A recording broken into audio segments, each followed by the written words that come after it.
రాజా 1 hour 30 minutes run టైమ్‌తో అసలు actors faces చూపించకుండా తీసిన ఈ మూవీ అయితే హర్రర్ మూవీస్‌ని ఇష్టపడే వారికైతే డెఫినెట్‌గా అయితే నచ్చుతుంది.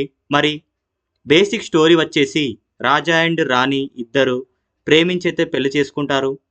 తర్వాత కొన్ని రోజుల తర్వాత తన ఫ్రెండ్ పెళ్ళికి వెళ్ళిన రాణిపై రాజా సడన్‌గా అటాక్ చేయడం, తర్వాత వాళ్ళిద్దరూ ఎలాంటి ప్రాబ్లమ్స్ ఫేస్ చేశారు అనేదే రిమైనింగ్ స్టోరీ. అలాగే ప్లస్ పాయింట్ చూస్తే డైరెక్టర్ అయితే శివప్రసాద్ ఈ మూవీని అయితే నెక్స్ట్ లెవెల్‌లో అయితే తీశారు. స్క్రీన్ ప్లే అయితే చాలా బాగుంది. అసలు క్యారెక్టర్స్ యొక్క ఫేసెస్ చూపించకుండా మూవీని తీయడం అయితే చాలా డిఫరెంట్‌గా అనిపించింది.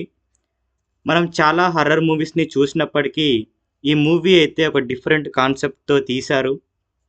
అలాగే హీరో అండ్ హీరోయిన్ పర్ఫార్మెన్స్ కూడా చాలా బాగుంది. మైనస్ పాయింట్ చూస్తే స్టోరీ డిఫరెంట్‌గా ఉన్నప్పటికీ మూవీ ఎగ్జిక్యూషన్‌లో అయితే కొంత వరకైతే ఫెయిల్ అయిందనిపించింది. ఒక స్ట్రాంగ్ పాయింట్ అయితే ఈ మూవీలో అయితే మిస్ అయిందనిపించింది. బట్ స్క్రీన్ ప్లే పరంగా అయితే మూవీ చాలా బాగుంది. ఓవరాల్ ఈ మూవీ డిఫరెంట్ కాన్సెప్ట్‌తో చాలా బాగానే తీశారు. మీ ఫ్యామిలీతో కలిసి చూడొచ్చు.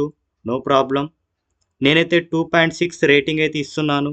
మరిన్ని రివ్యూస్ కోసం నా ఛానల్‌నైతే సబ్స్క్రైబ్ అయితే చేసుకోండి. Thank you.